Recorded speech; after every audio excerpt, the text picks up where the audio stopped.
सबसे पहले तो जितने भी हमारे दर्शक हैं जो देख रहे हैं हमें, उनका सारे लोगों को मेरे तरफ से प्रणाम। मैं बताना चाहूँगा कि कोरोना अभी ख़त्म नहीं हुआ है, सिर्फ अपनी रफ्तार को थोड़ा कम किया है।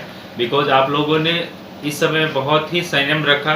बीच में सारे गाइडलाइन जो गवर्नमेंट के द्वारा, WHO के द्वारा दी गई थी, उसका पालन आप लोगों ने किया। यही वजह है कि आज अपने देश में कोरोना की जो रफ्तार है थोड़ा कम हो गई है, गया नहीं है। ये ध्यान देना है कि कम हुआ है, गया नहीं। तो इसके पीछे सारे आप लोग ही मददगार हुए हैं। आपने सैनिक की तरह भारत की सेवा की, लोगों की सेवा की। लेकिन अभी भी धीरे धीरे कुछ लोग भूलते जा रहे हैं कि नहीं, अब तो हम वैक्सीनेटेड हो गए हैं और जिस तरह से घूमना है हम घूमें, ऐसा नहीं करना है।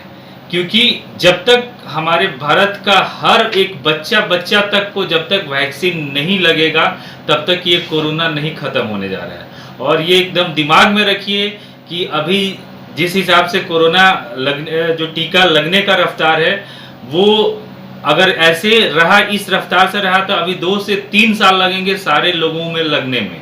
तो ये 3 साल जो आने वाला जो 3 साल है वो बहुत ही क्रिटिकल है। क्योंकि अगर कोई भी नॉर्मल शरीर वायरस को मिलेगा, उसमें वो अपना रूप को बदलेगा, अपने आकार को बदलेगा, वो अलग अलग वेरिएंट में। अभी जैसे बहुत जगह जो फॉरेन कंट्री है, वहाँ पे आप देख रहे होंगे कि अचानक से वहाँ केसेस बढ़ने लगे हैं, उनके अस्पतालों में जगह नहीं मिल रहे हैं, बिकॉज ऑफ कि वहाँ लोग निश्चित हो गए थे। कुछ शरीर ऐसे मिले होंगे, बहुत सारे जो ट्रैवल करके दूसरे देशों में जाते हैं, वैसे लोगों का बॉडी मिला। वो हो सकता है कि वैक्सीनेटेड ना हो, उसमें वो अपना रूप को बदल लिया वायरस, और वहाँ से डेल्टा सेगमेंट, गामा सेगमेंट, बहुत सारे सेगमेंट्स, वो साइंस के सेगमेंट्स होते हैं। उतना डिटेल तो हम नहीं बताएंगे आपको, क्योंकि समय भी कम सारे लोगों के पास होता है, आप लोग भी उतना नहीं देखेंगे। लेकिन बस इस चीज़ को समझिए कि जब तक वैक्सीनेटेड पूरा दुनिया नहीं हो जाती है, तब तक ये संभावनाएं हमारे बीच बनी रहेगी। इसलिए कम से कम कुछ ना तो मास्क जरूर लगाएं, कि मास्क ही एक आपके पास सबसे बड़ा हथियार है ये कोरोना रूपी दुश्मन से बचने के लिए। तो ये आप कर सकते हैं। वैक्सीन लेने के बाद भी मास्क लगाएं? जी, वैक्सीन लेने के बाद ही मास्क लगाना है।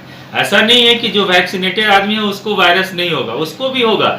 लेकिन ये कहीं भी नहीं बोला गया है कि जो वैक्सीनेटेड आदमी है उसको वायरस नहीं होगा। हाँ होगा, लेकिन वो क्रिटिकल नहीं होगा। वो आपको ऐसा नहीं बनाया कि आपकी मौत हो सके। तो हाँ, जैसे जो आम फ्लू होते हैं उस तरह से बुखार, सर्दी, जुकाम, दुनिया की कोई भी ऐसी एंटीबायोटिक नहीं बनी है, कोई दवाई नहीं बनी है कि बुखार, सर्दी, जुकाम को रोक सके, कि जीवन में कभी होगा नहीं।